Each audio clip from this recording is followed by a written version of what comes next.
राज्य पातळीवर जिल्हा पातळीवर सगळीकडे अशा पद्धतीच्या पत्रकार परिषद होत आहे. शुक्रवारी राज्याचे आदरणीय मुख्यमंत्री देवेंद्र फडणवीसजींनी या संबंधित विषयाची पत्रकार परिषद घेतली आणि सिंधुदुर्ग जिल्हा म्हणून प्रदेश भारतीय जनता पक्षाच्या वतीने आमचे आदरणीय प्रदेश अध्यक्ष रवी चव्हाण साहेबांचे सिंधुदुर्ग जिल्ह्यामध्ये ही पत्रकार परिषद घेण्याची जबाबदारी ही माझ्यावर टाकलेली आहे आणि म्हणून ह्या पत्रकार परिषदेच्या निमित्ताने आदरणीय मोदी साहेबांच्या 12 वर्षाच्या कारकिर्दीचा लेखाजोखा, त्याचबरोबर पंतप्रधान म्हणून सर्वात जास्त दिवस या देशाची सेवा करण्याचा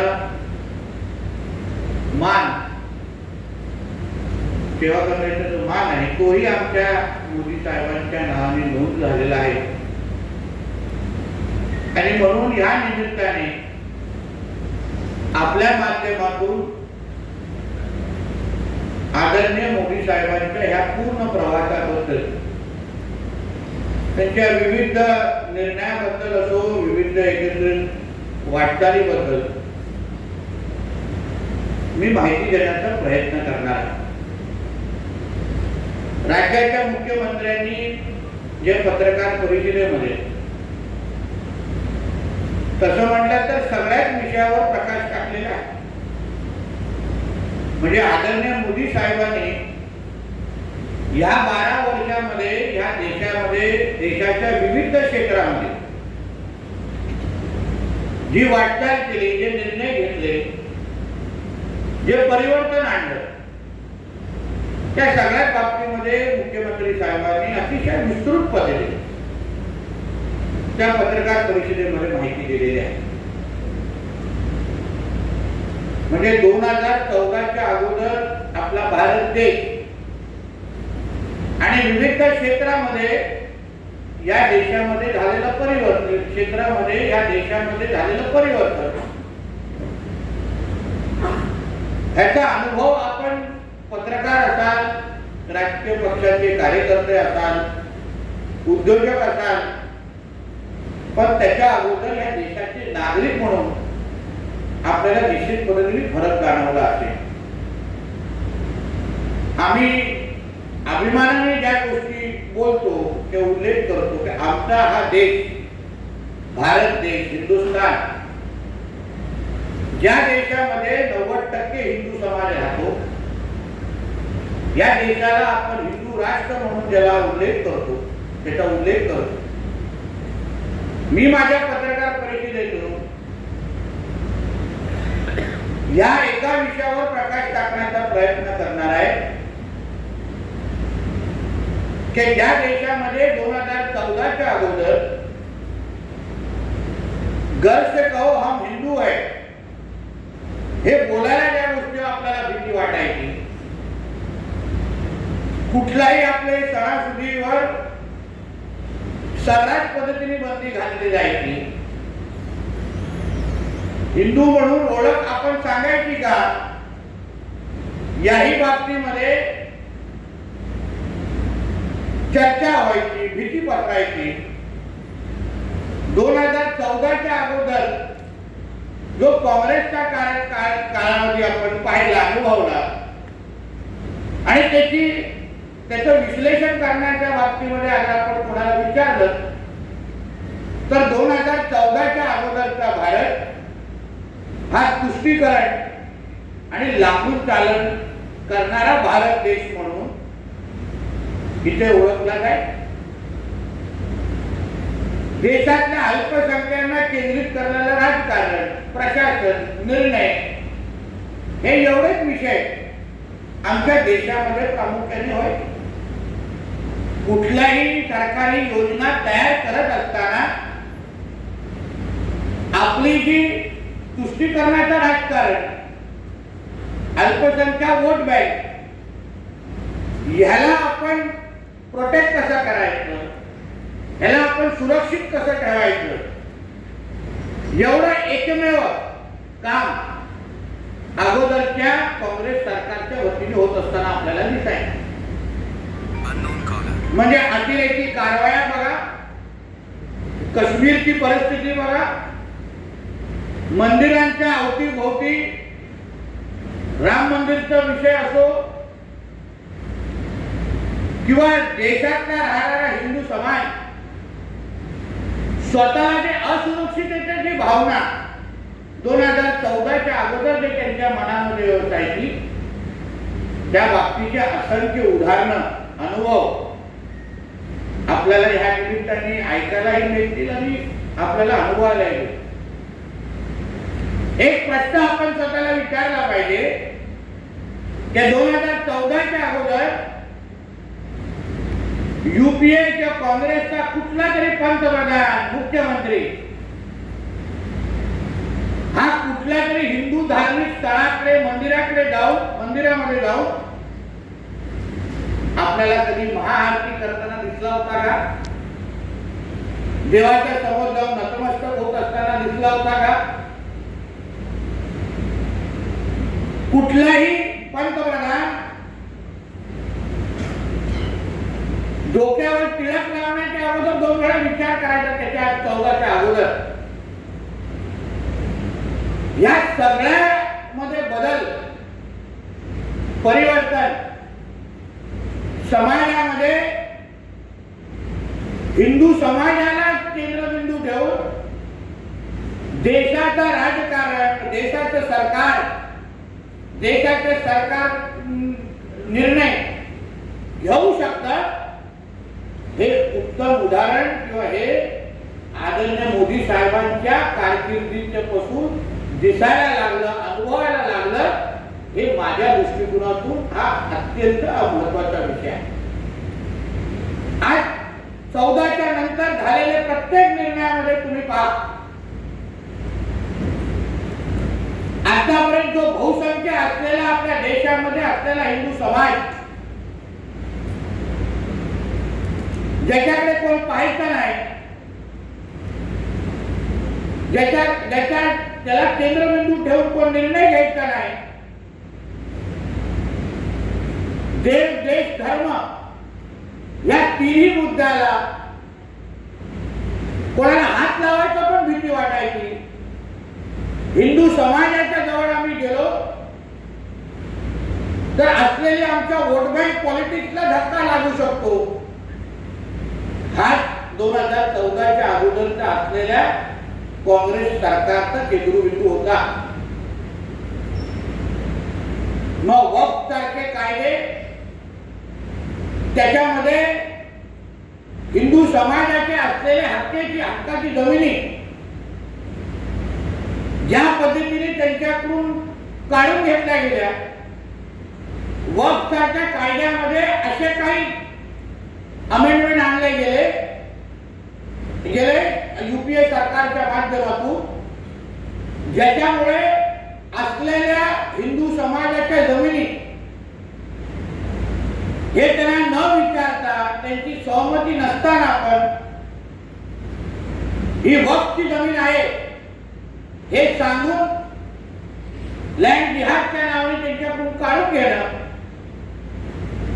अशा पद्धतीचे असंख्य निर्णय 2014च्या अगोदर होत असताना आपल्याला दिसलेले आहे. म्हणून 2014 ते आतापर्यंतची जी आदरणीय मोदी साहेबांची एक कडवट हिंदुत्वादी विचाराचे आणि राष्ट्र संघ परिवाराच्या म्हणजे पार्श्वभूमी असलेले एक स्वयंसेवक जेव्हा देशाच्या मुख्य स्थानी जेव्हा नेतृत्व करतो तेव्हा राष्ट्रप्रथम या भूमिकेला नजरेसमोर ठेवून आणि हिंदू हित की जो बात करेगा वही देश में राज करेगा हा मुद्दा नजरेसमोर ठेवून 2014 पासूनची वाटचाल ही आपल्या सगळ्यांच्या दृष्टिकोनातून एक हिंदू म्हणून ही अत्यंत महत्वाची ठरलेली आहे. आतापर्यंत जे काही निर्णय आदरणीय मोदी साहेबांच्या कारकिर्दीमध्ये 12 वर्षामध्ये झाले, वर्षानुवर्ष अयोध्यामध्ये राम मंदिर होणार हा जो काही मुद्दा वर्षानुवर्ष आपण फक्त ऐकायचो, पण आदरणीय मोदी साहेबांनी वारंवार आपल्या भाषणांमध्ये, पत्रकार परिषदेमध्ये, इंटरव्ह्यूमध्ये की राम मंदिर हा विषय आमच्यासाठी निवडणुकीचा मुद्दा नाही, हा एक आस्थेचा विषय आहे आणि म्हणून कुठल्याही निवडणुकीचा नजरेसमोर न ठेवता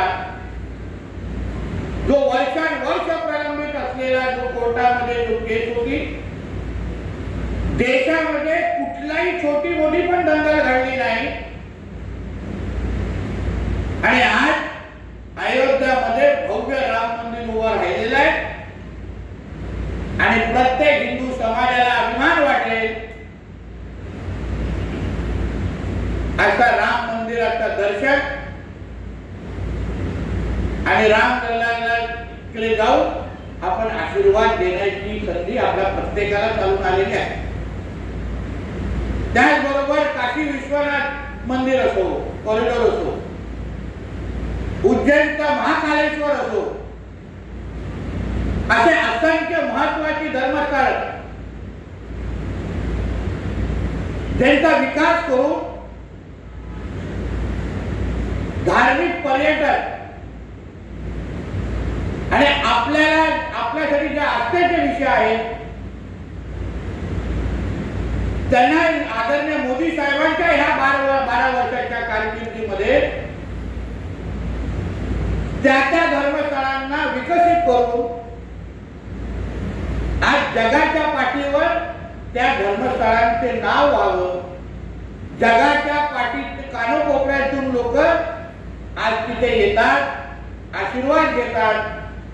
अशा पद्धतीने त्या धर्मस्थळांचा विकास आदरणीय मोदी साहेबांच्या 12 वर्षाच्या कारकिर्दीमध्ये आपल्याला अनुभव याला भेटलेला आहे.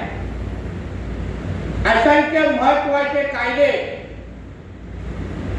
ज्याच्यामुळे आपले देवस्थान, आपली धर्मस्थळ हे सुरक्षित असली पाहिजे, सुरक्षित राहिली पाहिजे, या दृष्टिकोनातून असंख्य महत्वाचे निर्णय, धोरणात्मक निर्णय आदरणीय मोदी साहेबांनी या 12 वर्षांमध्ये त्यांच्या कारकिर्दीमध्ये घेऊन दाखवलेला आहे. 14च्या अगोदरचा जो वक्फ कायद्याचा उल्लेख मी तुमच्या समोर केला, या 12 वर्षाच्या कारकिर्दीमध्ये असंख्य हिंदू समाजाला त्यांच्या हक्काच्या जमिनी परत एकदा करून देण्याचं पुण्य काम हे आदरणीय मोदी साहेबांच्या कारकिर्दीमध्ये त्या कायद्यामध्ये अमेंडमेंट करून आपण करून दाखवलेले आहे. आता जे काही जमिनी ज्या हिंदू समाजाच्या आहेत ते कोणच वक्फची भीती दाखवून बळकावून घेऊ शकत नाही, लँड जिहादच्या नावाने त्यांच्याकडून घेऊ शकत नाही. अशी ताकद या देशातल्या हिंदू समाजाला या आमच्या एनडीए प्रणित मोदी साहेबांच्या नेतृत्वात असलेल्या सरकारने मिळवून दिलेली आहे. अशा पद्धतीचे महत्वाकांक्षी निर्णय ज्याच्यामुळे हिंदू समाजाला खऱ्या अर्थाने ताकद देण्याचं काम आदरणीय मोदी साहेबांनी गेल्या 12 वर्षापासून केलेलं आहे. आज देशाचे पंतप्रधान ज्या राज्यात जातात, जो प्रवास करतात, मग आंतरराष्ट्रीय पातळीवर असेल ते देशाच्या कुठल्याही राज्यामध्ये असेल, आमच्या देशाचा पंतप्रधान स्वतः हिंदू असल्याची ओळख पुसत लपून ठेवत नाही आणि गर्वाने जाऊन त्या मंदिरात पूजा करत असताना आपल्याला दिसतात. हा फरक 2014च्या नंतर आपल्याला सगळ्यांना अनुभवायला भेटलेला आहे. देशामध्ये नाही, पण आंतरराष्ट्रीय पातळीवर हिंदू, सनातन हिंदू धर्म, हिंदू संस्कृती ह्याला खऱ्या अर्थाने प्रोत्साहन कोणी दिलं असेल तर ते आमच्या आदरणीय पंतप्रधान मोदी साहेबांनी दिलेलं आहे. आज तुम्ही असंख्य राष्ट्रीय देश पातळी, आंतरराष्ट्रीय पातळीवर जेव्हा अन्य देशांचे पंतप्रधान आणि राष्ट्रपती जेव्हा आपल्या देशामध्ये येतात किंवा आपले पंतप्रधान जेव्हा त्यांच्याकडे जातात तेव्हा नमस्कार करून एक दुसऱ्याचं स्वागत करतात. हा फरक आदरणीय मोदी साहेबांच्या कारकिर्दीमध्ये बघायला भेटलाय. आता मोदी साहेब जेव्हा जेव्हा कुठल्याही राष्ट्रपतींना त्या देशाच्या प्रमुखांना भेटल्यानंतर हातात भगवद्गीता देण्याची प्रथा ही आमच्या मोदी साहेबांच्या कारकिर्दीमध्ये आम्हाला अनुभवायला भेटलेली आहे. हा फरक आदरणीय मोदी साहेबांच्या कारकिर्दीमध्ये या 12 वर्षामध्ये आपल्याला अनुभवायला भेटलेला आहे. आणि म्हणूनच ही 12 वर्ष आदरणीय मोदी साहेबांच्या नेतृत्वात जे तुष्टीकरणाचं राजकारण होतं, जे लांबून चालण्याचं राजकारण होतं, सगळं काय वोट बँक पॉलिटिक्स, हे जे काय काँग्रेसचं घाणेरडं राजकारण, ज्याच्यामुळे देशातला असलेला हिंदू समाज हा असुरक्षिततेची भावना त्याच्यामध्ये निर्माण होत होती. आमचा कोणच वाली नाही हे जे काही 14 अगोदरची जी भावना होती, आज जे पश्चिम बंगालमध्ये आपण पाहतो, आज जे आसाममध्ये आपण पाहतो, असंख्य राज्यांमध्ये, महाराष्ट्रासारख्या राज्यामध्ये पाहतो, आज हिंदू समाज ही एक ताकद म्हणून, हक्काची वोट बँक म्हणून आज तयार झालेली आहे. आणि हिंदू समाजाला बाजूला ठेवून कोणीही साध्या गावाचा सरपंच, आमदार, खासदार बनू शकत नाही.